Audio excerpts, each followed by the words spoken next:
Breaking news. Bharat Pakistan మధ్య యుద్ధానికి సంబంధించి ఒక కన్ఫ్యూషన్ స్టేట్ కొనసాగుతుంది. యుద్ధం ఆగిందా, కొనసాగుతుందా, ఉద్రిక్తతలు తగ్గుముఖం పడుతున్నాయనే ఒక కన్ఫ్యూషన్ స్టేట్ లో ఉన్నప్పుడు అటు బలూచిస్తాన్ మాత్రం ఫుల్ క్లారిటీతో ఉంది. బలూచిస్తాన్ అంటుంది పాకిస్తాన్ ఉగ్రవాద దేశంగా ప్రకటించండి అని. బలూచిస్తాన్ అంటుంది భారతదేశానికి మేము కావాల్సినంత సపోర్ట్ ఇస్తాము, పాకిస్తాన్ని కొట్టండి దెబ్బ అని అంటుంది.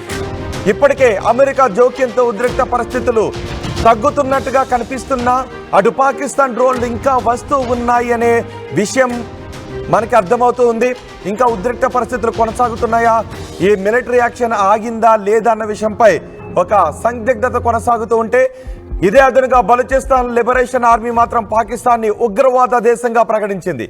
పాకిస్తాన్ని ప్రపంచవ్యాప్తంగా భారత్ ఉగ్రవాద దేశంగా నిరూపించింది. ఇప్పుడు బలూచిస్తాన్ కూడా పాకిస్తాన్ సొంత గడ్డ, పాకిస్తాన్లో అంతర్భాగం బలూచిస్తాన్ కూడా ఇప్పుడు పాకిస్తాన్ని ఉగ్రవాద దేశంగా ప్రకటించండి అని భారతదేశాన్ని అడుగుతోంది.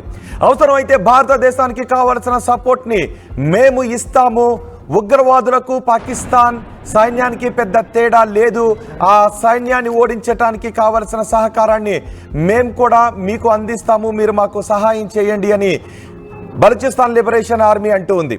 పాకిస్తాన్పై భారత్ నిర్ణయాత్మక చర్య తీసుకుంటే పశ్చిమ సరిహద్దు నుంచి పాకిస్తాన్పై మేము దాడి చేస్తామని బలూచిస్తాన్ లిబరేషన్ ఆర్మీ చెప్తుంది. మీరు ఆ ప్రకటనను కూడా ఆర్టీవీ స్క్రీన్ పైన చూడొచ్చు.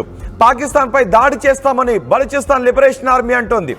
ఇప్పటికీ ఎన్నోసార్లు భారత్ పై పాక్ ప్రేరేపిత ఉగ్రవాదులు మారణకాండను సృష్టిస్తే అలాంటి పాకిస్తాన్ ఆర్మీకి బలూచిస్తాన్ లిబరేషన్ ఆర్మీ చుక్కలు చూపిస్తూ వస్తోంది. పదుల సంఖ్యలో దాడి చేసిన ప్రతిసారి పదుల సంఖ్యలో పాకిస్తాన్ ఆర్మీని చంపేస్తోంది. పాకిస్తాన్ ఆర్మీకి ఉగ్రవాదులకు పెద్ద తేడా లేదు కాబట్టి పాకిస్తాన్ ఆర్మీకి నష్టం జరిగినా ఎవరూ బాధపడాల్సిన అవసరం లేదు. పాకిస్తాన్ ఆర్మీని భారతదేశంపై ఉగ్రవాద చర్యలకు ఉసుగొలుపుతూ ఉంటుంది. ఇప్పుడు బలూచిస్తాన్ లిబరేషన్ ఆర్మీ పాకిస్తాన్ ఆర్మీని పదుల సంఖ్యలో లేపేస్తూ వస్తుంది. ఇప్పటికే చాలా నగరాల్లో బలూచిస్తాన్ లిబరేషన్ ఆర్మీ పట్టు సాధిస్తూ వస్తుంది. ఎప్పుడైతే పెహల్గాం ఉగ్ర దాడి తర్వాత భారతదేశం ఆపరేషన్ సింధూర్ని ప్రారంభించిందో అప్పటి నుంచి బలూచిస్తాన్ లిబరేషన్ ఆర్మీకి మరింత రెక్కలు వచ్చాయి, స్వేచ్ఛా రెక్కలు వచ్చాయి. ఆ సమయంలో బలూచిస్తాన్ లిబరేషన్ ఆర్మీ పాకిస్తాన్ ఆర్మీపై దాడులను వేగవంతం చేసింది. ఒక్కొక్క సిటీని బలూచిస్తాన్ లిబరేషన్ ఆర్మీ తమ హస్తగతం చేసుకుంటూ వస్తుంది. బలూచిస్తాన్ రాజధాని క్వెట్టాను కూడా ఇప్పుడు బలూచిస్తాన్ లిబరేషన్ ఆర్మీ తమ ఆధీనంలోకి తీసుకుంది. నిజానికి ఇదంతా బలూచిస్తాన్ లిబరేషన్ ఆర్మీకి ఎందుకు సాధ్యమైంది అంటే, భారతదేశానికి పాకిస్తాన్కి మధ్య ఉద్రిక్త వాతావరణం నెలకొన్న పరిస్థితుల్లో మొత్తం ఆర్మీనంతటినీ కూడా భారత సరిహద్దులకు పాకిస్తాన్ తరలించాల్సి వచ్చింది. ఆ సమయంలో బలూచిస్తాన్ ప్రావిన్స్ నుంచి కూడా ఆర్మీని పెద్ద ఎత్తున భారత సరిహద్దుకు పాకిస్తాన్ తరలించాల్సి వచ్చింది. ఇదే అదునుగా బలూచిస్తాన్ లిబరేషన్ ఆర్మీ పాకిస్తాన్ సైనికులపై దాడులు చేయడం మొదలుపెట్టింది. వరుసగా ఒక్కొక్క భూభాగాన్ని స్వాధీనం చేసుకుంటూ వస్తోంది. పాకిస్తాన్కి చెందిన సైనిక స్థావరాలపై బలూచిస్తాన్ లిబరేషన్ ఆర్మీ అటాక్స్ చేస్తూ ఉంది. ఐఈడీలు, గ్రనేడ్లతో దాడులు చేస్తూ ఉంది. నిజానికి బలూచిస్తాన్ లిబరేషన్ ఆర్మీ దగ్గర సాధారణ వెపన్స్ మాత్రమే ఉన్నాయి తప్ప అత్యాధునిక వెపన్స్ లేవు. కానీ బలూచిస్తాన్ లిబరేషన్ ఆర్మీ దగ్గర తెగువ ఉంది, వ్యూహం ఉంది. అందుకే పాకిస్తాన్ ఆర్మీని బలూచిస్తాన్ లిబరేషన్ ఆర్మీ తెగువ వ్యూహంతో ఓడిస్తూ వస్తుంది, వాళ్ళకి చుక్కలు చూపిస్తూ వస్తుంది. ఇప్పుడు భారతదేశం సరిహద్దులకు పాకిస్తాన్ ఆర్మీని తరలించడంతో భారతదేశం కూడా చాలా దూకుడుగా వెళుతూ ఉండటంతో ఎవరిపైన దాడి చేయాలి, ఎలా దాడి చేయాలో అర్థం కాక పాకిస్తాన్ మొత్తం ఇప్పుడు అయోమయంలో ఉన్న పరిస్థితుల్లో ట్రంప్ చేసిన ప్రకటన తర్వాత మనం కూడా ఉద్రిక్తతలను తగ్గించే దిశగానే ముందుకు వెళుతున్నాము అనే సంకేతాలు ఇవ్వడంతో బలూచిస్తాన్ లిబరేషన్ ఆర్మీ ఇప్పుడు భారతదేశాన్ని అడుగుతుంది, మీరు మీ సైనిక చర్యలను తగ్గించొద్దు, ఈసారి పాకిస్తాన్కి సరైన గుణపాఠం చెప్పండి, పాకిస్తాన్ ఉగ్రవాద దేశం, పాకిస్తాన్ని ఉగ్రవాద దేశంగా మేము ముద్ర వేస్తున్నామంటూ బలూచిస్తాన్ లిబరేషన్ ఆర్మీ అంటోంది. మీకు గుర్తుందా, ఒక్కసారి ఈ సమయంలో 1971 నాటి ఘటనను గుర్తు చేసుకోండి. భారతదేశానికి తూర్పు పశ్చిమాన పాకిస్తానే ఉండేది అప్పట్లో. ఆ పాకిస్తాన్తో ఎప్పటికైనా ప్రమాదం అని అప్పటి ముఖ్యమంత్రి ఇందిరాగాంధీ బంగ్లాదేశ్ ఏర్పాటుకు, బంగ్లాదేశ్ స్వతంత్ర ఉద్యమానికి సహాయం చేయడంతో అప్పుడు బంగ్లాదేశ్ ఏర్పడింది 1971లో. లేకపోతే మీరు ఊహించగలరా ఇప్పుడున్న పరిస్థితుల్లో అటు తూర్పున ఇటు పశ్చిమాన పాకిస్తానే ఉండి ఉంటే మనం ఎటువంటి పరిస్థితుల్లో ఉండే వాళ్ళమో మీరు ఊహించగలరా? ఒక్క పాకిస్తాన్తోనే ఇప్పుడు మనం పడలేకపోతున్నాం. అప్పుడు 2 పాకిస్తాన్లు, తూర్పు పశ్చిమాల్లో 2 పాకిస్తాన్లు ఉండుంటే ఇప్పుడు మనం ఎలా ఉండేవాళ్ళమో ఊహించగలరా?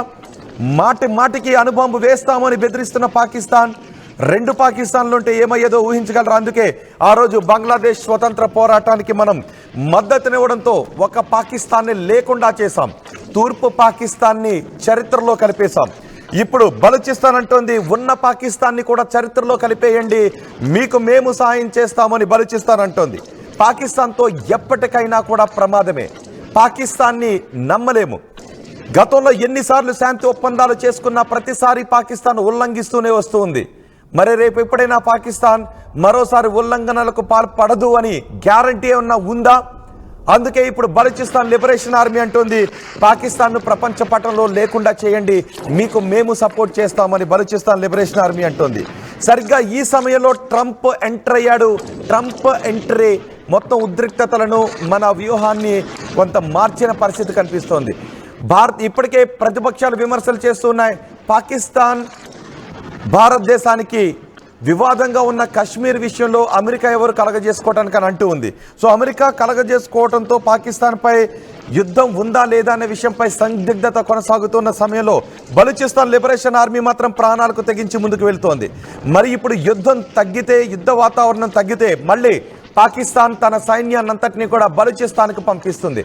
పాకిస్తాన్ మళ్ళీ బలూచిస్తాన్కి పంపిస్తే ఏం జరిగే అవకాశం ఉంది? నిజానికి ఒక విషయాన్ని గుర్తు చేసుకోండి, భారతదేశం సోదర దేశం అయినప్పటికీ కూడా మన కాశ్మీర్ కోసం మనపై యుద్ధాన్ని ప్రకటిస్తూ రక్తపాతాన్ని సృష్టిస్తున్న పాకిస్తాన్ అవసరమైతే భారతదేశాన్ని సర్వనాశనం చేయడానికి అణుబాంబులు వేస్తాము అన్న పాకిస్తాన్ బలూచిస్తాన్ ఊరుకుంటుంది అని మీరు అనుకుంటూ ఉన్నారా? మీ అభిప్రాయం కామెంట్ బాక్స్లో తెలియచేయండి. ఒక ఘోరమైన విషయాన్ని నేను ఇప్పుడు మీకు చెప్పబోతున్నాను. రాబోయే రోజుల్లో బలూచిస్తాన్ ఉంటుందా ఉండదా అనే అనుమానాలు కూడా వ్యక్తమవుతూ ఉన్నాయి. ఇప్పుడు తన సైన్యాన్నంతటినీ భారత్పై యుద్ధానికి సరిహద్దుల్లో మోహరించిన పాకిస్తాన్ ఈ ఉద్రిక్తతలు సడలిన తర్వాత మళ్ళీ ఇదే ఆర్మీని తీసుకుని వెళ్ళి బలూచిస్తాన్ ప్రావిన్స్లో మోహరింపచేసి వాళ్ళందరినీ అణిచివేస్తుంది. 1971లో గుర్తు చేసుకోండి ఒకసారి. 1971లో బంగ్లాదేశ్ స్వతంత్ర పోరాటం కోసం ప్రయత్నం చేస్తూ ఉన్నప్పుడు ఆ పోరాటాన్ని నిర్దాక్షిణ్యంగా అణిచివేస్తున్న సమయంలో లక్షలాది మంది బంగ్లాదేశీలు భారతదేశంలోకి వచ్చేస్తూ ఉన్నారు. వీళ్ళందరితోనూ ప్రమాదం అని భావించిన భారతదేశం ఒక పాకిస్తాన్ని, తూర్పు పాకిస్తాన్ని మనం ప్రపంచ పటంలో లేకుండా చేశాం. తూర్పు పాకిస్తాన్ని గత చరిత్రలో మనం కలిపేశాం. అందుకే బంగ్లాదేశ్ ఆవిర్భవించింది. ఇప్పుడు ఆ విషయాన్ని గుర్తు చేసుకుంటోంది బలూచిస్తాన్. గతంలో మీరు బంగ్లాదేశ్కి ఎలాగైతే విమోచనాన్ని కలిగించారో ఇప్పుడు బలూచిస్తాన్కు కూడా అలాంటి విమోచనాన్ని కలిగించండి. పాకిస్తాన్తో ఎప్పటికీ ప్రమాదమే. పాకిస్తాన్ ఉగ్రవాద దేశం, మీరు మాకు సపోర్ట్ చేయండి, ఆయుధాలు ఇవ్వండి, మిసైల్స్ ఇవ్వండి, మేము మీకు సపోర్ట్ చేస్తామని. కానీ భారతదేశం శాంతిని కోరుకునే దేశం. అమెరికా, చైనా లాంటి దేశాలుగా భారతదేశం ఆలోచించదు. అమెరికా, చైనాలు ఎప్పుడు గుంట నక్కలే. బహుశా అమెరికా మీద ప్రేమ ఉన్నటువంటి భారతీయులకి ఎవరికైనా, అంటే ఎన్ఆర్ఐస్కి ఎవరికైనా నేనన్న ఈ మాటలు బాధను కలిగిస్తే, గతంలో కూడా కొన్ని సందర్భాల్లో కరోనా టైంలో అమెరికా గురించి ఏమన్నా మాట్లాడితే కొంతమంది ఎన్ఆర్ఐస్కి అప్పట్లో బాధ కలిగింది కాబట్టి నేను ఈ విషయాన్ని గుర్తు చేస్తున్నాను. అమెరికాని ఏమన్నా అంటే బాధ కలిగే ఎన్ఆర్ఐస్ని పక్కన పెడితే అమెరికా ఎప్పటికీ గుంటనక్కే. 1971 విషయాన్ని ఒకసారి గుర్తు చేసుకోండి. మనపై యుద్ధానికి వాళ్ళ వార్షిప్ను పంపించింది కదా. అప్పట్లో రష్యా సపోర్ట్ లేకపోతే భారతదేశాన్ని పాకిస్తాన్ ముందు ఓటమికి గురి చేసే కుటిల ప్రయత్నాన్ని అప్పట్లో అమెరికా చేసిన ఘటనను మనం మర్చిపోదామా? ఇప్పుడు అంటే మనం ఆర్థికంగా ముందుకు వెళుతూ ఉన్నాం, ఆర్థిక శక్తిగా ముందుకు వెళుతూ ఉన్నాం కాబట్టి అమెరికా మనకు సాయం చేస్తున్నామని చెబుతోంది. అమెరికా మనకు సాయం చేస్తూ ఉన్న విషయమే నిజమే అయితే IMFలో పాకిస్తాన్కి 20,000 కోట్ల రూపాయలు లోన్ ఇప్పించడానికి ఎందుకు సాయం చేస్తుందన్న విషయాన్ని మనం ఒక్కసారి గుర్తు చేసుకుంటే అమెరికాని ఎంతవరకు నమ్మాలో మనకు అర్థమవుతుంది. అందుకే అమెరికాని నమ్మే కంటే బలూచిస్తాన్ని నమ్మడం బెటర్ అనే మాటలు మనకి వినిపిస్తున్నాయి. శత్రువుకు శత్రువు ఎప్పుడు మిత్రుడు అనే నానుడి మీ అందరికీ కూడా గుర్తుంది కదా. మరి ఇప్పుడు బలూచిస్తాన్ మనకి మిత్రుడిగా భావించాలా? నిజానికి బలూచిస్తాన్ పాకిస్తాన్లో అంతర్భాగమైనప్పటికీ గతంలో బంగ్లాదేశ్ కూడా పాకిస్తాన్లో అంతర్భాగమే కదా. అప్పుడు పాకిస్తాన్కి బుద్ధి చెప్పడానికి బంగ్లాదేశ్ విమోచనానికి మనం సాయం చేశాం. ఇప్పటికీ మనం గర్వంగా చెప్పుకుంటాం. కేవలం భారతదేశ దయాదాక్షిణ్యాలపైనే బంగ్లాదేశ్ ఇప్పుడు స్వేచ్ఛావాయువులు పీల్చుకుంటోంది. ఇప్పుడున్న బంగ్లాదేశ్ ప్రధాని, బంగ్లాదేశ్ అధ్యక్షుడు భారతదేశంపై నిప్పులు కక్కుతూ ఉండొచ్చు, విషం కక్కుతూ ఉండొచ్చు కాక, పాకిస్తాన్కి సపోర్ట్ చేస్తూ ఉండొచ్చు కాక, కానీ కేవలం భారతదేశ దయాదాక్షిణ్యాల కారణంగానే ఇప్పుడు బంగ్లాదేశ్ స్వేచ్ఛావాయువులు పీల్చుకుంటుంది. అలాగే ఇప్పుడు బలూచిస్తాన్ అంటుంది, మాకు సహాయం చేయండి, మేము కూడా స్వేచ్ఛావాయువులు పీల్చుకుంటాం, భారతదేశ రుణాన్ని మేము ఎప్పటికీ గుర్తుపెట్టుకుంటామని. మనం ఇప్పుడు దౌత్యపరంగా చాలా ముందంజలో ఉన్నాము. అలాగే నిర్ణయాలు, వేగవంతమైన నిర్ణయాలు తీసుకోవడంలో కూడా మనం చాలా ముందంజలో ఉన్నాం. అందుకే మనం కాబూల్ వెళ్ళాం, తాలిబాన్ నేతలతో కూడా మనం మాట్లాడాం, తాలిబాన్ అంబాసిడర్స్తో కూడా మనం మాట్లాడాం, దౌత్యవేత్తలతో మనం మాట్లాడాము ఆఫ్ఘనిస్తాన్ వెళ్ళి. అందుకే ఆఫ్ఘనిస్తాన్ ఇప్పుడు మనకు సపోర్ట్ చేస్తుంది, ఇటు బలూచిస్తాన్ మనకు సపోర్ట్ చేస్తుంది. బలూచిస్తాన్ అయితే ఏం చేస్తుందో తెలుసా? ఈ విషయం మీరు ఖచ్చితంగా వినాల్సిందే, మీరు కామెంట్ చేయాల్సిందే. బలూచిస్తాన్ ఇప్పటికే పాకిస్తాన్లో ఉన్న తమ నగరాలను, పాకిస్తాన్ ఆర్మీ చేతుల్లో ఉన్న తమ నగరాలను స్వాధీనం చేసుకుంటూ ఉంది. భారత్ పాకిస్తాన్ మధ్య ఉద్రిక్తతలు నెలకొన్న ఈ సమయంలో బలూచిస్తాన్ తమ రెక్కలను విదిల్చింది. ఒక్కసారిగా పాకిస్తాన్ సైనికులపై దాడులు చేస్తుంది. మీరు ఆర్టీవీ స్క్రీన్ పైన మొదటి బాక్స్లో చూడండి, బలూచిస్తాన్ లిబరేషన్ ఆర్మీ పాకిస్తాన్ ఆర్మీని ఖతం చేస్తున్నటువంటి దృశ్యాలు. మీరు రెండో బాక్స్లో, పైనుంచి రెండో బాక్స్లో కూడా చూడండి, బలూచిస్తాన్ లిబరేషన్ ఆర్మీని ఖతం చేస్తున్న దృశ్యాలు. చైనా పాకిస్తాన్కి ఆయుధాలను సపోర్ట్ చేస్తూ ఉంటే అలాంటి చైనా సైనికులకు కూడా బలూచిస్తాన్ ఆర్మీ చుక్కలు చూపించినటువంటి ఘటన వారం రోజుల క్రితమే జరిగింది కదా, మర్చిపోతున్నామా? ఇంకా మనకు ఆ ఘటన గుర్తే ఉంది. ఇప్పటికీ రైలును కూడా హైజాక్ చేసి పాకిస్తాన్కు చెందిన భద్రతా దళాలపై దాడులు చేసిన చరిత్ర కూడా ఈ బలూచిస్తాన్కి ఆర్మీకి ఉంది.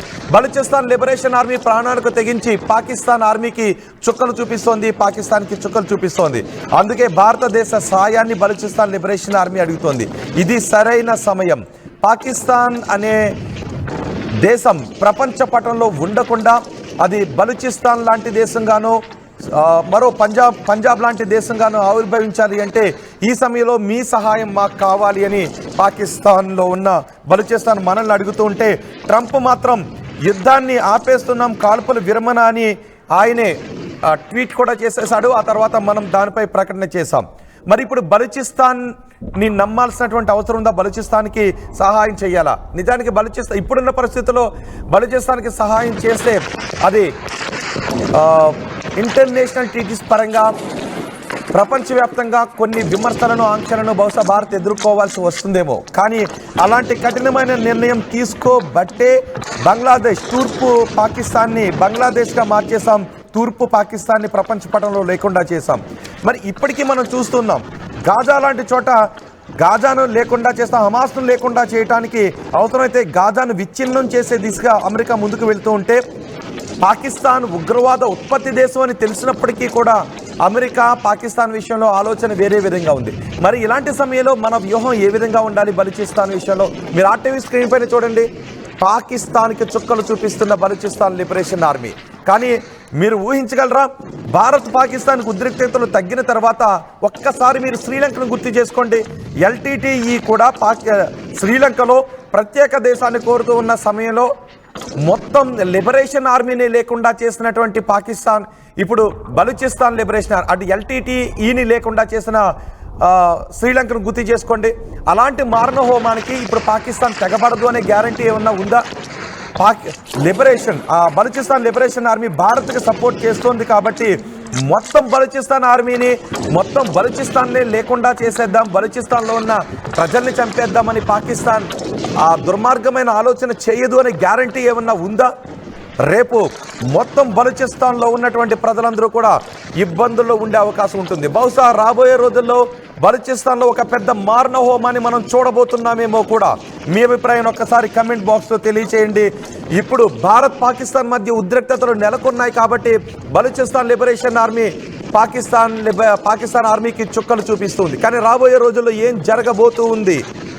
భారత్ సహాయం చేస్తే పాకిస్తాన్ ప్రపంచ పటంలో లేకుండా పోతుంది. బలూచిస్తాన్ అనే ఒక కొత్త దేశం ఊపిరి పీల్చుకునే అవకాశం, భారతదేశం ఒక బలూచిస్తాన్ అనే ఒక కొత్త దేశం ఊపిరి తీసుకోవటానికి పాకిస్తాన్ అనే ఒక ఉగ్రవాద ఉత్పత్తి దేశం ప్రపంచ పటంలో లేకుండా పోవటానికి బహుశా ఇది ఒక ముందడుగు అవుతుందేమో. అందుకే బలూచిస్తాన్ అడుగుతుంది మాకు కొన్ని ఆయుధాలు కావాలి అని. మీకు గుర్తుంది కదా, ఇప్పటికీ పాకిస్తాన్ రక్షణ శాఖ మంత్రి చెప్పాడు, పాకిస్తాన్లో ఉగ్రవాదులను పెంచి పోషించడానికి అమెరికా మాకు ఆయుధాలు సప్లై చేసింది, మాకు అమెరికా ఆర్థిక సాయాన్ని కూడా చేసింది అని. అంటే అమెరికా ఎవరికైనా ఆర్థిక సాయం చేయొచ్చు, ఎవరికైనా ఆయుధ సాయాన్ని చేయొచ్చు భారతదేశంపై ఉగ్రవాదులను ఉసుకొలపడానికి. కానీ ఒకవేళ భారతదేశం బలూచిస్తాన్ లిబరేషన్ ఆర్మీకి సాయం చేయాలి అనుకుంటే దానికి ప్రపంచ దేశాల అనుమతి కావాలి అనే ఒక సంకుచితమైనటువంటి ఆలోచనలో అమెరికా లాంటి పెద్ద దేశం ఆలోచిస్తుంది. చైనా కూడా ప్రస్తుతం అదే ఆలోచిస్తుంది.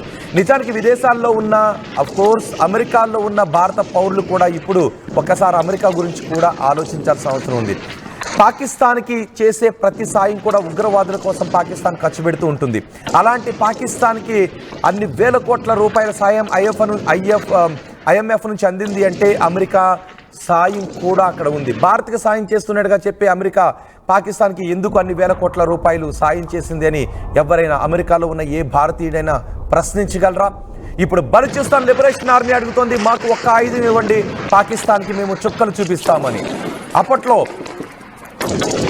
మనం చేసిన స్వతంత్ర సమరాన్ని కూడా మనం గుర్తు చేసుకోవాలి. భగత్ సింగ్ అడిగాడు కదా, మీ ఒక్క రక్తపు బొట్టు మాకు ఇవ్వండి, మీకు స్వతంత్రాన్ని ఇస్తాను అని అడిగాడు కదా. ఇప్పుడు బలూచిస్తాన్ లిబరేషన్ ఆర్మీ ఎలా అడుగుతుంది, మాకు ఒక ఆయుధాన్ని ఇవ్వండి, ఒక ఆయుధ సపోర్ట్ చేయండి, పాకిస్తాన్ని అంతమొందించడానికి, పాకిస్తాన్లో ఈ ఉగ్రవాదం అనేది లేకుండా చేయడానికి మేము కూడా భారత్కి సపోర్ట్ చేస్తాము అని బలూచిస్తాన్ లిబరేషన్ ఆర్మీ అంటుంది. సో ఇలాంటి సమయంలో మనం వ్యూహం ఏ విధంగా ఉండాలి అని మీరు అనుకుంటూ ఉన్నారో మీ అభిప్రాయాన్ని కామెంట్ బాక్స్లో తెలియచేయండి. 1971లో భారతదేశానికి వ్యతిరేకంగా వార్షిప్ను పంపించిన అమెరికా భారతీయ మిత్రదేశమా? చైనా ఇప్పటికీ పాకిస్తాన్కి ఆయుధ సప్లైని చేస్తున్న చైనా మనకి మిత్రదేశమా? మొన్న కూడా సౌదీ, చైనా ఈ రెండు పాకిస్తాన్కి షూరిటీని ఇవ్వబట్టే IMFలో లోన్ రావడానికి అవకాశం ఏర్పడింది. అమెరికా సపోర్ట్ చేయబట్టే IMFలో లోన్ రావడానికి అవకాశం ఏర్పడింది. ఇప్పుడు ఆ డబ్బులను పాకిస్తాన్ తమ దేశంలో ఉన్న పౌరుల సంక్షేమానికి, అభివృద్ధికి ఉపయోగిస్తుందా? కాదు. ఖచ్చితంగా మరి ఉగ్రవాదానికి ఉపయోగిస్తుంది, మరింత ఆర్మీని బలోపేతం చేసుకోవడానికి ఉపయోగిస్తుంది. మరి ఇలాంటి సమయంలో బలూచిస్తాన్ లిబరేషన్ ఆర్మీ చూపిస్తుంది, కళ్ళకు చూపిస్తుంది. వాళ్ళే అంటూ ఉన్నారు మాది ఉగ్రవాద దేశం, పాకిస్తాన్ ఉగ్రవాద దేశం, పాకిస్తాన్ అనబడే ఉగ్రవాద దేశంలో మేముంటున్నాము, మాకు స్వేచ్ఛా వాయువులు ప్రసాదించండి. ఈ సమయంలో భారతదేశమే మాకు శరణ్యం, భారతదేశమా మమ్మల్ని ఆదుకోని బలూచిస్తాన్ లిబరేషన్ ఆర్మీ అంటూ ఉంటే, ఇటు అమెరికా మాత్రం మీ ఉద్రిక్తతలను తగ్గించండి అని అంటూ ఉంది. గతంలో 4 యుద్ధాలను గుర్తు చేసుకోండి. 1949, 1965, 1971, 1999 ఈ 4 యుద్ధాన్ని కూడా గుర్తు చేసుకుంటే